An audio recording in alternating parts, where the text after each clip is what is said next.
Bay Area weather officials warned of gusty winds as the region braces for additional, beneficial rainfall. In business news, Bloomberg reports Tesla Cybertruck demand has been propped up in recent months by purchases from Elon Musk's other companies, a notable and unusual arrangement. The fourth quarter figure cited shows nearly 1 in 5 Cybertrucks were registered to another company within Musk's corporate empire, including SpaceX. The findings suggest intercompany buying has distorted typical demand signals for the electric pickup, complicating how investors gauge underlying uptake of the vehicle.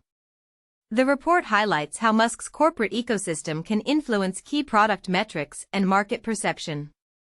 Additionally, weather forecasters predict winds will ease after this gusty period as the next storm system approaches.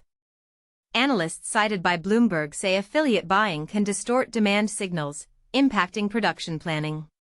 The Bay Area forecast remains unsettled, with more rain possible in coming days.